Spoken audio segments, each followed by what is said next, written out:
We're here to make a presentation based on our project team. We're project team B, and the project is the new technical college to be built in Kitui, Kenya, which is being sponsored by a UK-based charity.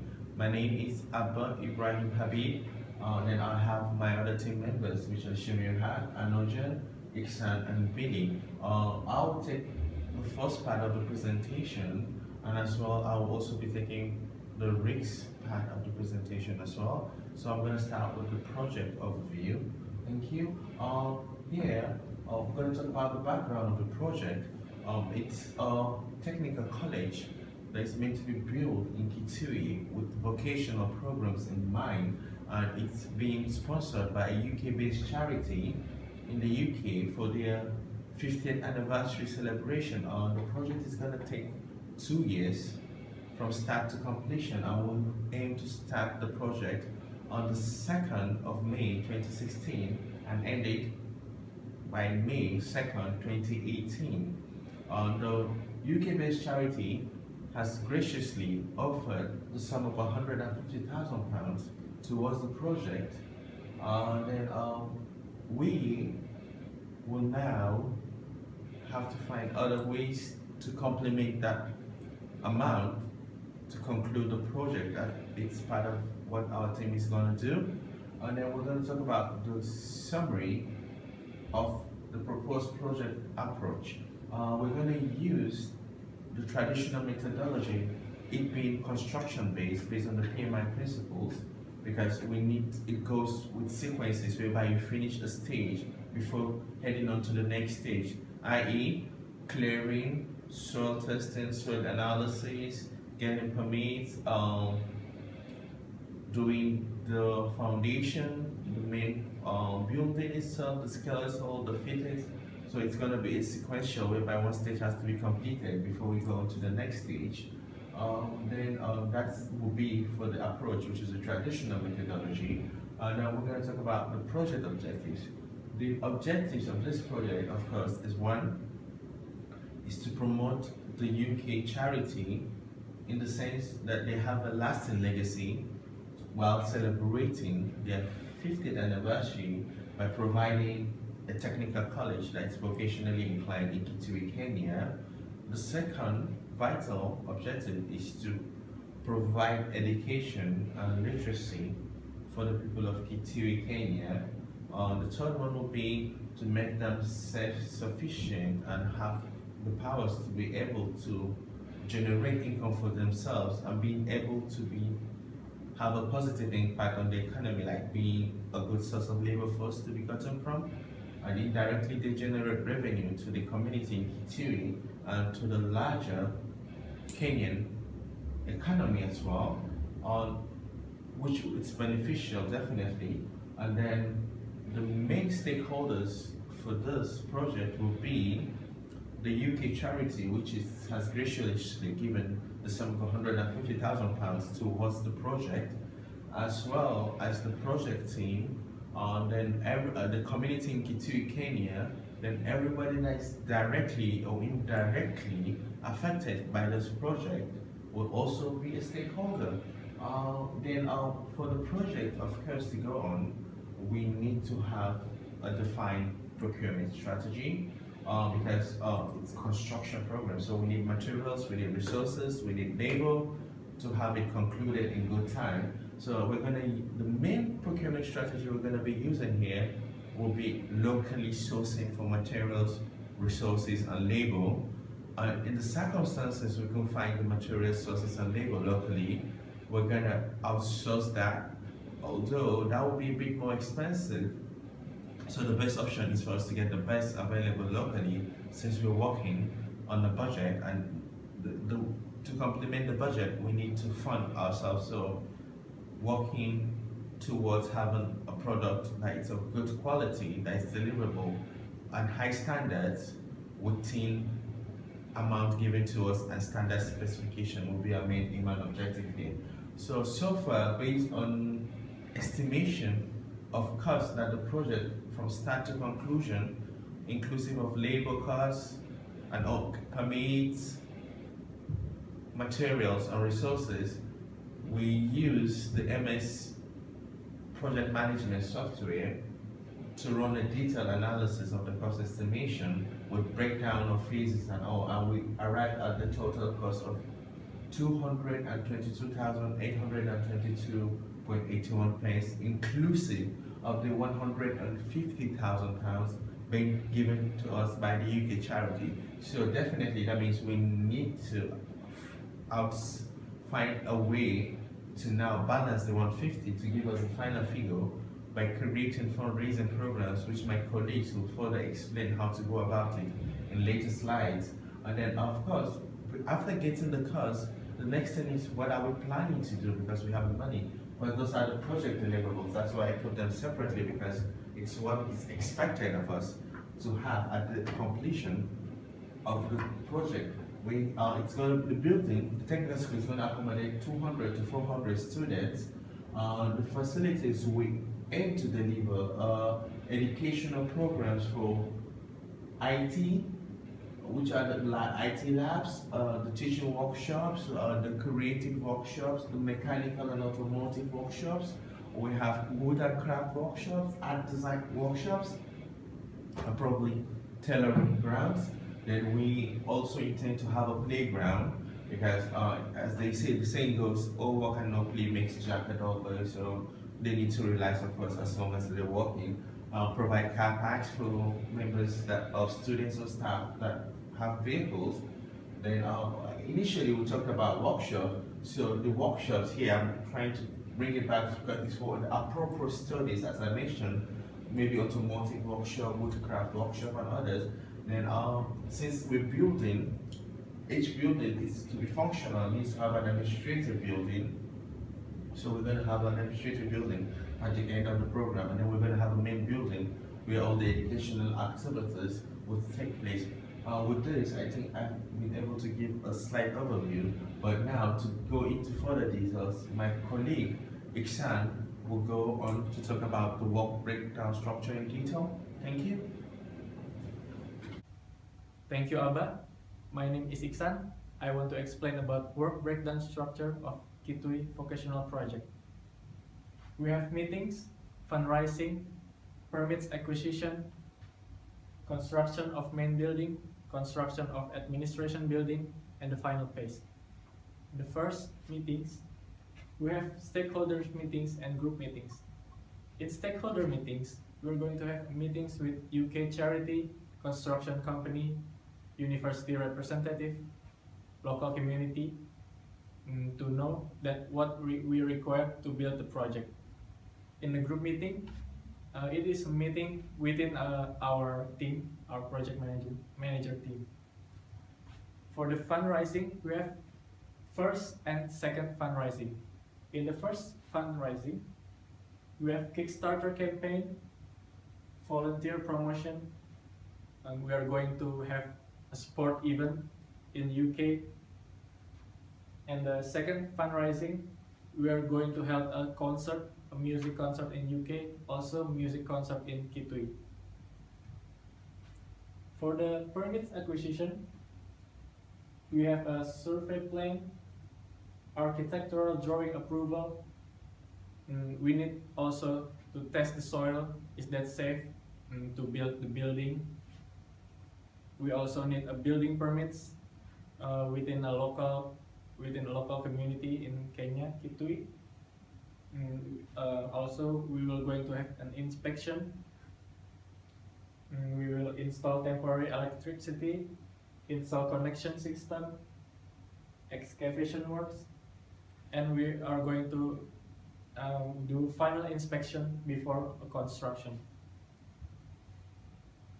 In the construction of main building, we will going to buy materials for build the university. We will have foundation works. The first thing, we will do a construction of the supports and walls. After that finish, we will build rooms, classrooms, labs, toilets, and everything inside the main building and administration building. We have We are going to have installation of doors and windows also, and roof works. In the construction of administration building, it's a bit same with main building. We are going to have a foundation work, construction of support walls, building of rooms, installation doors and windows, and roof works. In the final phase, we are going to build a parking area, building a playground which is required in Kenya for a university.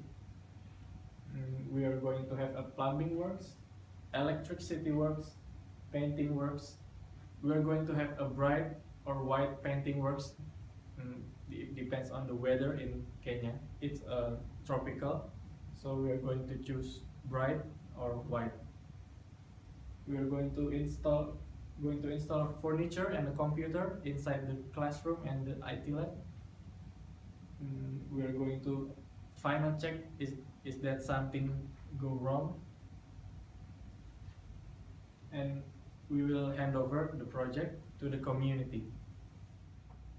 Okay, I will explain about communication plan of our project, Kitui Vocational Institute, which were chosen by UK charity. The project will start on 2nd May 2016. These are 5 main stakeholders. First, UK charity, our team, constructor, local authority, and consultant. The first stakeholder is the main stakeholder, UK charity. We are going to give a progress report, so we will know we will do the project within the timeline. It will be in all phase of the project. We will send the email once in a month. Second, our team. We will update our progress in the project, so we will know if there's something wrong. It will be an implementation phase of the project. We will do meetings, roundtable meetings, and we will do it weekly, once in a week. The next is constructor. We will get the information of the price of the materials, the source for the building. It will be in the implementation phase of the project. We will do a face-to-face meeting also with the constructor, so we will know if there's something updated about the price. We will do it once in 2 weeks. The next is local authority. We also giving a progress report to local authority, so they will know what we will doing and if there's something happen or if there's something wrong. And it will be in the evaluation phase of the project. We can send the emails and we can do face-to-face meeting. We will do it once in a 3 month or once in a 4 month. The last stakeholder is a consultant. We will get the information of the right specification of the project building, and it will be in the evaluation phase of the project. Also, we will send emails or we will have face-to-face meeting, and we will do it once in a month. Thank you. My name is Billy Asante, and I will be taking you through the quality management plan. So with our group, we decided that to ensure quality in the whole project, each and every activity on the work breakdown structure, we're going to look at it individually and see how we can ensure quality. So we start first of all with the permit acquisition, which is one of the most important aspects of the whole project. Because you know, some projects they start and in the middle they have to get stopped or abandoned because you didn't receive the right permits at the beginning. So we decided with our one, our permits will be obtained from the local authorities, and we're going to go through the right channels. We also know back in third world countries, you can easily go around the system with bribery and stuff like that just to obtain permits. But with our one, we're going to take our time, go through the local authorities, and get the right permits we need. Second step is the tendering of the project. So the companies that will that will submit the tenders. We're going to make sure that we're going to take our time with the whole process and award the contracts based on the company with the best track record for delivering such similar projects in Kenya, Kitui. And we're also going to have a look at the estimates. We're not necessarily going to go for the cheapest of all together, but we're going to look for the one that can deliver the best quality project. The next step is the excavation works, which is also a really important part because that's like the main beginning of the construction phase. So that we're going to ensure that it's only the proper equipment that we're going to use, and we're going to make sure it's only qualified personnel to know the exact way to excavate scrapland. So we're going to go with companies that have actually dealt with scrapland in Kenya and similar countries. Next step is the foundation works, which similar to the excavation works is that also going to ensure according to the structural plan, that does the approved structural plan that's been agreed from the beginning, and also similarly make sure that it's from qualified personnel that's going to be delivering foundation works. So after this, we're going to move on to the fundraising, because now we've got something to show to actually help us raise more funds. That will be the fundraising.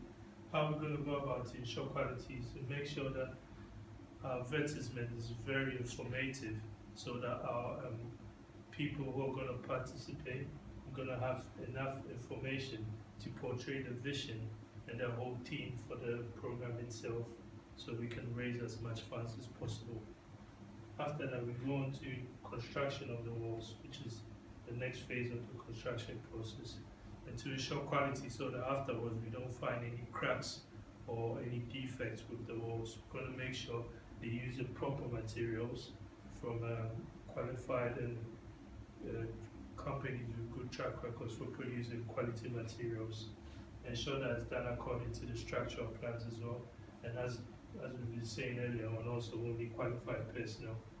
The next step is the procurement of materials, which is a very important part in the whole project, to make sure that we're going to go with companies, suppliers who are accredited to have been producing the best materials for a long time. The next stage is the plumbing works, which, as I've been saying similar, are also going to be done according to the structural plan.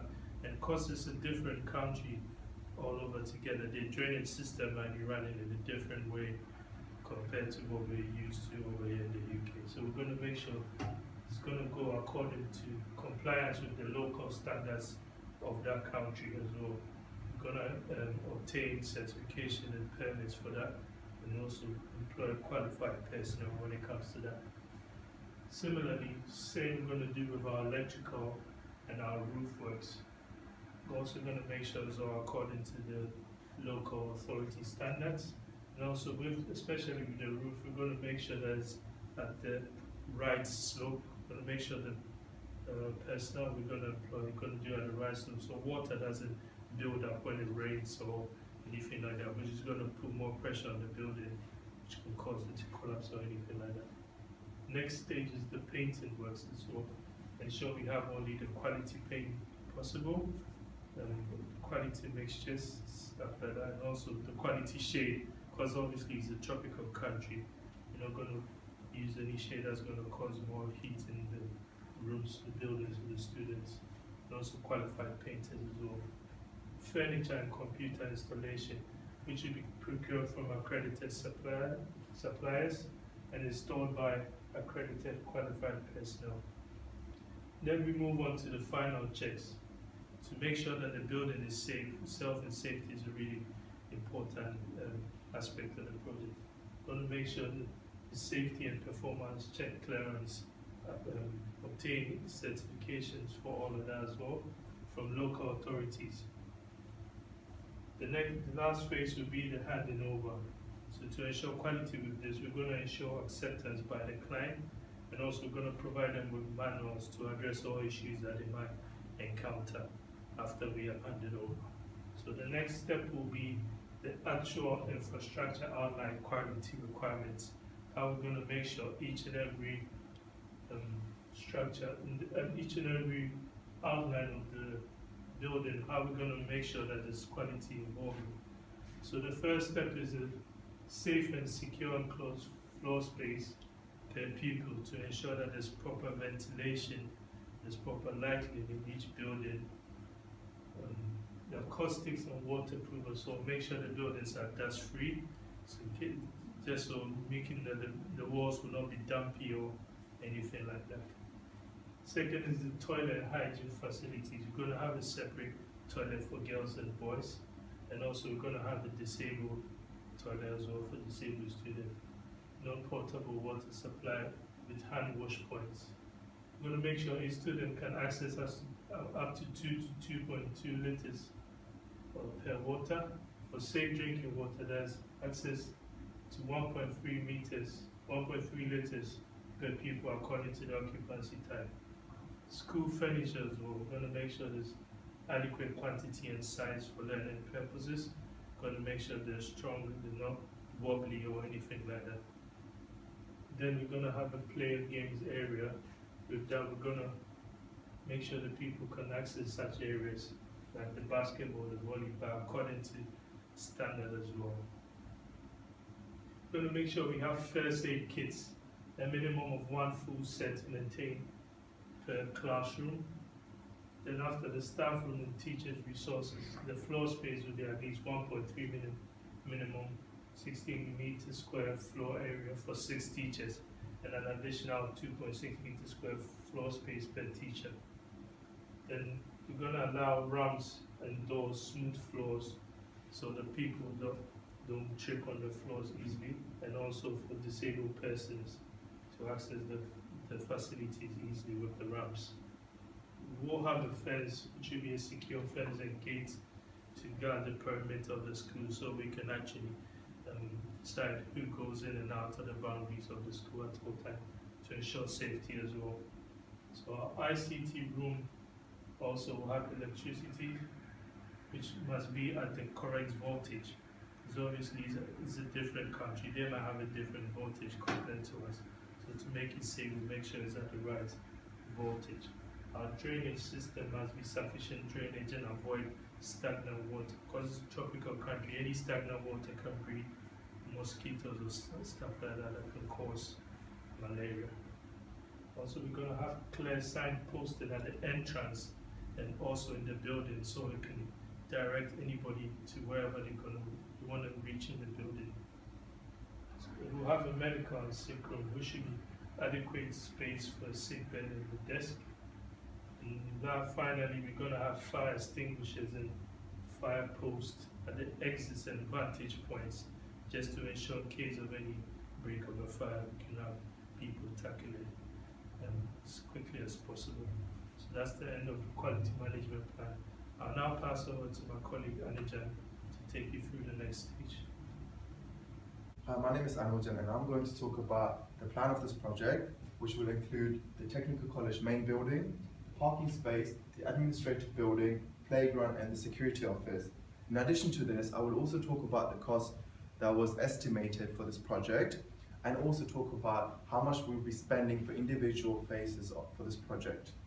Let's get started with the project plan, the construction plan. You can see this is the main building, which we've included 14 classrooms, where we have 3 laboratories, 1 IT lab and 2 science lab, which can be used for the relevant courses that we offer for the technical college. We've also looked into the quality requirements, and one of the requirements was that when we build a technical college, we need to make sure that the toilets for girls and boys are separated. In this case, what we did is we've got 2 toilets for the girls, 2 toilets for the boys, and also 2 toilets for the disabled people that will be coming to the technical college. All the room sizes are different. However, all 14 classrooms have the same dimension, 7 by 8, and the 5 toilets have 4 by 4 and 1 disabled toilet, which is 2 by 2. We've also made a gap in between the rooms, which is 4 meters in dimension. This will allow students and teachers to walk through the college without having any problems. Looking into the parking space, which is built within the college, which is 20 by 10. This will allow staff members coming to the technical college to teach park. And we were estimating about 10 staff members could park the car here. Moving on to the administrative building, you can see that it's a very small building, only used by staff members.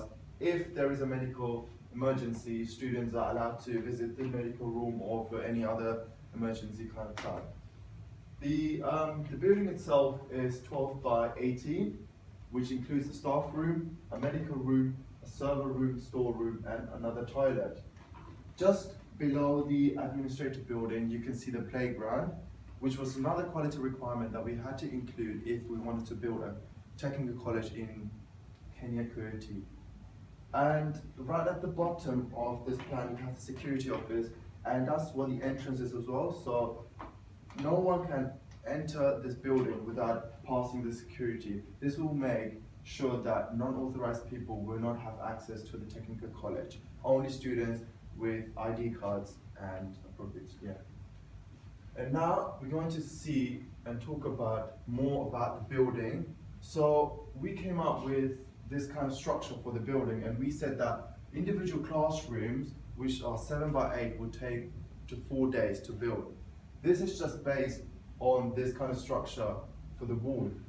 We said there will be the building bricks in the middle, and then we will have an outside plastering and an inside plastering. But based on this structure, we said that individual rooms would take up to 4 days. It depends on the dimension. For example, a toilet can only take up to 2 to 3 days, whereas a large room of a classroom could take up to 4 days. And now we're going to look into the cost that we spent on individual buildings and everything for this project. The first cost breakdown is the main building, and the estimations are the total cost for this is 180,332 pounds and 11 pence. This is just based on the workshops, classrooms, toilet, disabled toilet, library, furniture and overheads. And this is just for the main building. So everything is equipped. For the workshop, for example, you can see we've got 3, which individually cost 15,441 pounds. This is not just the frame, this also includes tables and any necessary things within the lab. But for the classroom, this price is just for the bricks and the framework of the classroom. Anything else such as tables and chairs will be again provided by us. We'll also be including the equipment cost. That's for the main building, and then we've got the administrative building down here, which is less than the main building, which will come up to a total cost of £41,000, which is broken down into the reception, server room, storage room, overhead, and the teacher room. The teacher room came up to a price of £7,000, which will include everything that is required for the teachers to operate the technical college. Moving on to the next slide of the cost, which is the labor part. Here you can see the breakdown of individual labors that we've chosen, and also given a total how much we're going to be spending and how much we're going to pay for individual labor. We also have one-off payments for certain labor members, such as the engineer and architects, environmentalists, council inspections, because these kind of procedures, they will only come for a process. So we decided to just give them a one-off payment instead of paying them hourly. For the hour payments, for example, based on the size of a room, based on the people we require and how many rooms we have come up to a total of £354 for just the classroom to be built within 56 days with 4 labours, which will mean that once one classroom is done, they will move on, those same people will move on to the next classroom. We have come up with the cost per labour to be £2. This is just based on the average monthly income in Kenya Kitui for a family for a working man. And having said this, the size may also change the days of the project for individual process to be completed will also change the total cost of individual labours. So for example, if a toilet only, for example, the disabled toilet takes only 2 days for 2 members to be done, which will take £64, a total cost of £11,425.57 is the outcome for just the labours in this project. And moving on to the next slide, which will define the estimated cost for individual phases. So first of all, we've got the pre-building plans, which is phase 1, and it will cost us £6,239.13 just for this phase to be completed. Once we have completed this phase successfully, we will then move on to constructing the main building, which is phase 2, and it will cost us £150,000.11. Once this is completed, we will move on to the administration building, which is phase 3, and this will cost us £55,656. Once we've done phase 3, the final phase, which will cost us £10,867.57. A total for the entire project is £222,822.81 is the total amount that we will be spending to build the technical college. We will include playground, security office, an administrative office, and the main building, inclusive classrooms, IT labs, a canteen, a library for the students and the teachers to be used. Thank you very much. Thank you, Anujan. Hi, my name is Shahid Haq, and I'll be taking through the estimation of the project, some resources, and the critical activities as well. According to the timelines, we have feasibility due on 14 Feb 2016, which we already given, and we got some feedback through it. So we updated our timeline, some milestone, so we can finish the project within the time. We have meeting with stakeholders regularly, so that can help us to know what are the requirements of the project, so we don't miss any deadlines or we don't miss any requirement of the stakeholder as well. The project start date was 2nd May 2016 and finishing on 23rd April 2018, which is around, the project itself is around 2 years, but we believe that we can finish the project within 2 years. We are almost finishing just 10 days before the final deadline. And straight away we will start the first funding phase 4 May 2016 and finishing on 3rd August 2016. Within that period we will use Kickstarter campaign and sports relief and volunteer program. Kickstarter campaign, as my colleague Iksan already mentioned, this is about website where we get a little bit of funding because we already got some fund from a UK charity. And we're gonna have the main program, which is volunteer program, which will help us to get some volunteer for that project, so we don't have to spend that much money on labors and other extra critical activity. After that, straight away we are also starting phase 1 of pre-building plan, which required licenses, installing temporary electricity, connection of water and different system as well. Now phase 1 will finish on 2nd August 2017. Then we move on to the second funding phase because we're going to need lots of fund, as my colleague Anujan already mentioned. So straight after the finishing of first one pre-building plan, we're going to start second funding, which will start on 3rd August 2017 and will finish on 2nd August 2017. In second funding, we're going to use concert in Kenya and UK as well. Then after that, we're going to start phase 2 of construction of main building after when we got enough fund. So after phase 2 will start on 24th August 2017 and will finish on 29th December 2017. Then we move on to phase 3 of admin building, which will start on 2nd January 2018 and will finish on 7th February 2018. Then the final phase of the project will start on 8th February 2018 and will finish on 23rd April 2018, as I already mentioned. Then we move on to the next slide, which involves the resources that required. Many of the resources required are labor, volunteers, project team, some material as well, engineers, 2 engineers we're going to use. The labor we're going to use are 18 and they're going to work for 3,011 2 hours. and the volunteer will be using 10, and they're gonna work for 2 hours, 576. Then we have 2 engineers, some development control section, we're gonna use 6 of them, an agency, environmentalist to help us for soil testing and all, the electrician 2, architect, community, water company, plumber 2, we're gonna use painter, city council, electricity company, council inspection officer, UK charity, local council, contractor, union, and we have also senior consultant over there as well. Now we move on to the next slide. Now I will be looking into some critical activities which involve introductory meeting and structure. Most of the activities are critical, but we already gonna submit the MS project file as well, which involve non-technical activity as well.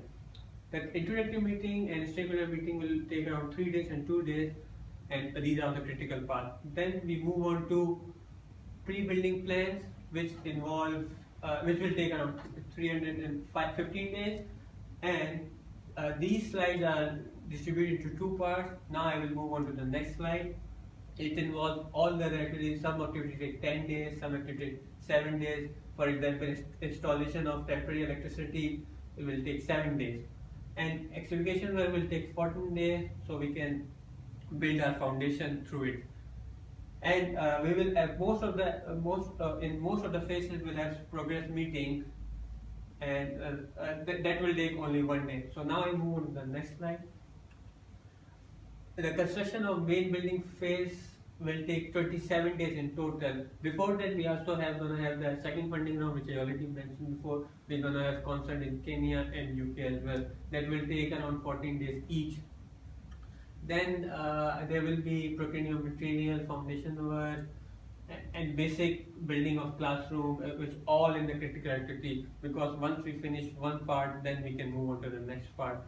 Next, there will be construction administration building, which is the 3rd phase, which is already my colleague mentioned, Ojan, that we are not building very big administration building, so it's going to take only 27 days altogether. The final phase will be on just building the parking space and construction of playground, plumbing work, electricity work, painting of the walls, and we'll have the final group meeting so we can check before the inspection by the council, are we on the right track, or did we do something wrong? And the final inspection of the council will take only 1 day, and before we finish, we're going to hand over the project and we'll hand over project to the community.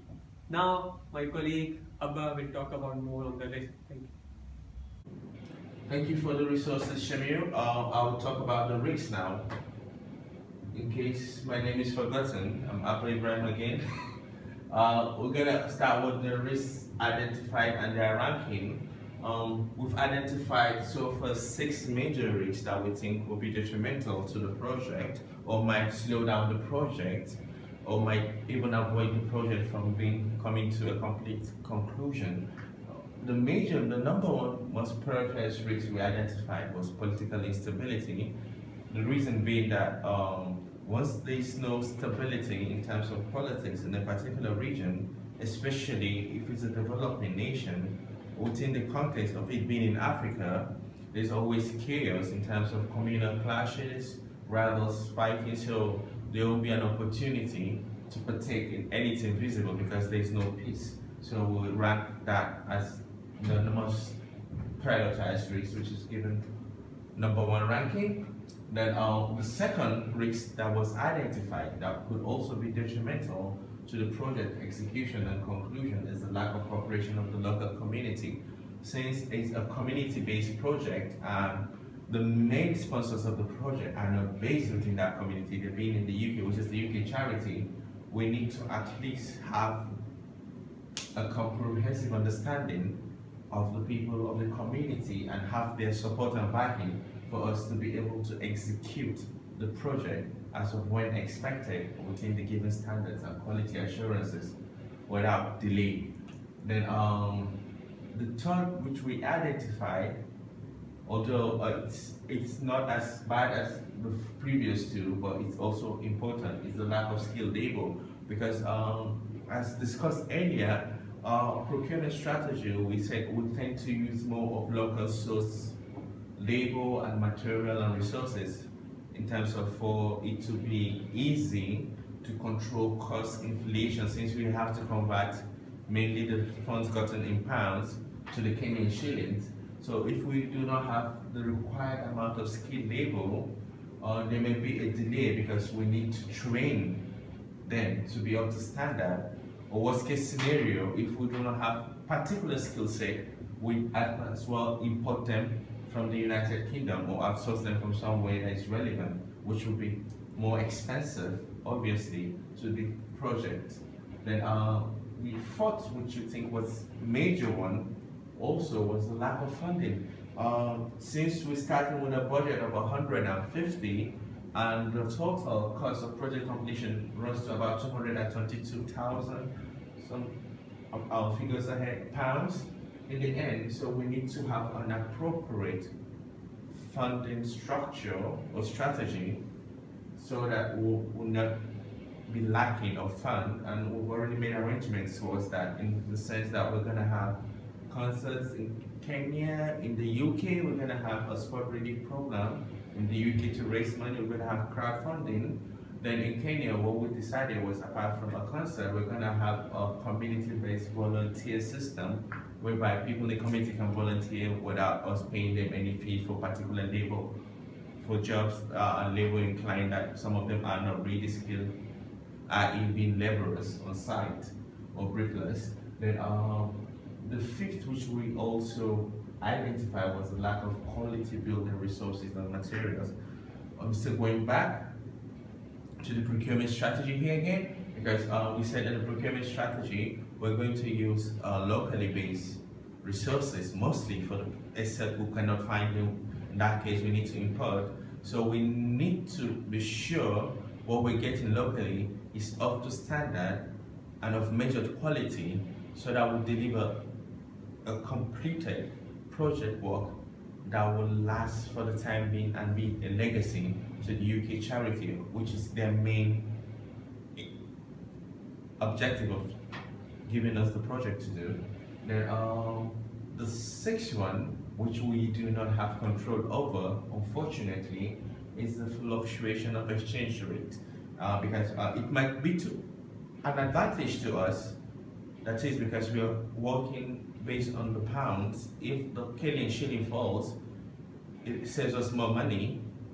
Then it might also work the other way around. If the Kenyan shilling should gain more, means we need to add more money to the final project cost. So it's also a risk. So apart from the risks, we have actually done an impact matrix. The PI matrix has a risk impact matrix here, whereby we have the significance stated on the column. We have the minor, the medium, the high, and the critical, and then we have the probability on one side, which is we have very likely to occur, which is rated 5, probably will occur, rated as 4, about 50% chance of occurring, which is 3, unlikely is 2, very unlikely to occur is 1. And then we have on the impact side, we have the significant as 1, we have the minor as 2, we have the medium as 3, we have the high as 4, and then we have the critical as 6. Here, based on the PI matrix, we have risk number 1, which is R1, political instability, as critical, rated as 5, and the probability that it will occur is 4. Then we have risk number 2, lack of cooperation of local community. We have it here as unlikely, but the impact is high as well, because if once we don't have the community support, there's no way we can go ahead with the project. Then the risk 3, which is the lack of skilled labor, we have the impact about 50% chance of occurring, because mainly we're going to look for people that know what they're doing, and then it's going to be critical. Based on the impact, it's going to be 5, because once we don't have skilled labor, definitely the outcome of the finished building will be of poor quality and poor standards and might not stand the test of time, which the UK charity wants us to do. Then risk number 4, which is R4, lack of funding. Here we have it on the probability as unlikely, because we already have program set in motion to outsource extra funding, which are the concerts, the sports relief, the crowdfunding I talked about, and most people are charitable, so they work towards contributing towards charitable events and programs. And then it's on the impact, it's very critical because without funding, there's no way the project will go on. Then we have the last but not the least is the fluctuation of the exchange rate. The probability will occur, it's not that. It's probably will occur is 4. Impact is high because if it works the opposite way, whereby the Kenyan shilling gains more than the pounds, we end up losing money. So we'll put it as high, which is 4 as the impact. Then we also developed a risk response strategy, whereby we have avoidance, mitigation, acceptance. So here, the R1 is the avoidance, which is the contained stability. We try to avoid it since we don't have control over it. The lack of cooperation with local community, we're going to mitigate that. The R3, lack of skilled labor, we're going to try as much as possible to also reduce that by training people probably beforehand or getting trained people. Then lack of funding, we're going to try to avoid that as much as possible by seriously going on an aggressive funding program. Lack of quality building resources as well, we're going to try to mitigate and transfer probably by outsourcing and finding materials somewhere else. Then fluctuation, we have no power over that, so definitely we're going to accept that. Then after this, I'm going to talk about the FMEI here, whereby we're going to talk about the risks, the severity, the likelihood, the risk priority, the probable cause, the response, and then remedial action. And it's we have the political instability, which I said the severity is going to be 9. The likelihood is 3, and the risk priority is number 1. Probable cause will be political tension. Response should be avoidance. Lack of cooperation of community, severity is 7. Likelihood is 2. Risk priority number is 2. Not clearly sure what the benefits are for the community. When the community is not sure what the benefits are, we need to educate them on what benefits they're going to get. We're going to mitigate that. So we'll mitigate that by educating them. Lack of skilled labor, we have the severity as 5 on a scale of 1 to 10. Likelihood is 6. And to go ahead, which is scale 1 to 10, risk priority number is 3. The probable cause of that will be the inadequate trained workforce of labor. We're trying to go into mitigate that by ensuring that contract is awarded to organizations with credible and skilled employees. Then lack of funding, 9. Severity, likelihood is 4. Risk priority number is 4. Probable cause, not enough fundraising drive. So we're going to try to avoid that by going on a more aggressive funding program. Then lack of quality building materials here will be 9. Severity, likelihood is 5. Risk priority number is 5 as well. Probable cause standards not being monitored, so we're going to mitigate transfer by having a backup system. Then fluctuation of exchange rate, severity is going to be 8. Likelihood is 7. Risk priority number 7 as well. Market rates and inflation of variations, we're going to accept that because we obviously have no control, and hopefully the funds we raise will do that. Thank you very much.